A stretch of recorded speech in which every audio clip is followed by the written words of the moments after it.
So this one tends to get used in situations that's rather specific. So in here we have a scene in One Piece. Luffy is about to get sucked into a whirlpool. So he says, こんな大渦の場合、泳げようが泳げまいが関係ねえか。So he's trying to say that, it doesn't matter whether I can swim or I can't swim. Like, this whirlpool will take me away, basically. So whenever you have same verb used twice in this type of a format, ようがまいが or ようとまいと, it usually emphasizes the strength of whatever the fact is, or the outcome is going to be.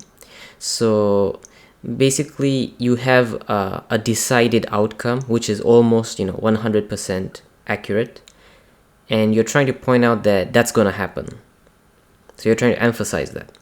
So here Luffy's trying to emphasize that he's gonna get sucked into the whirlpool no matter what he does, no matter how strong he is, or no matter whether he could swim or not. That doesn't even count. That doesn't even matter, basically. So let me give you the examples that you might find in other situations. 君が来ようが来まいが試験は実行する. Whether you come or not, the examination will begin or commence.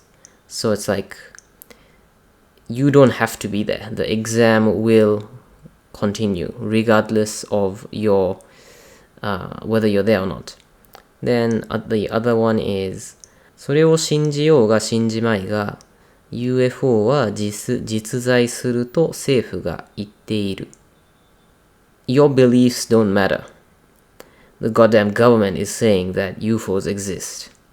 So again, the fact is that the government says UFOs exist. So, it's pretty much 100% concrete at this point. So it doesn't matter what you think is the point of this sentence.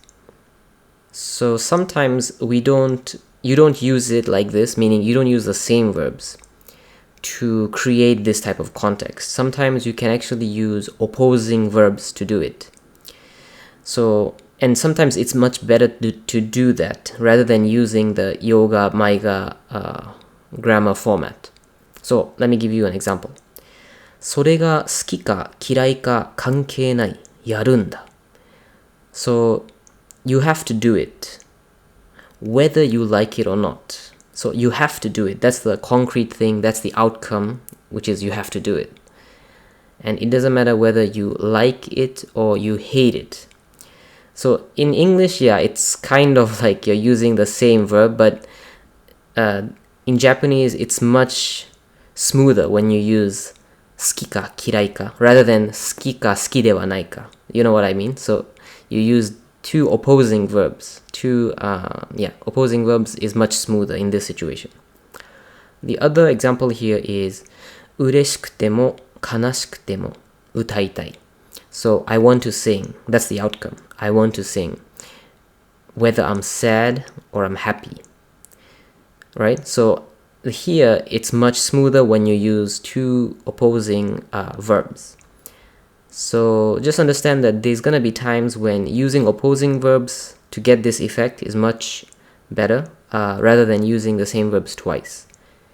And sometimes you will find these kinds of sayings in normal conversations and maybe more in written formats.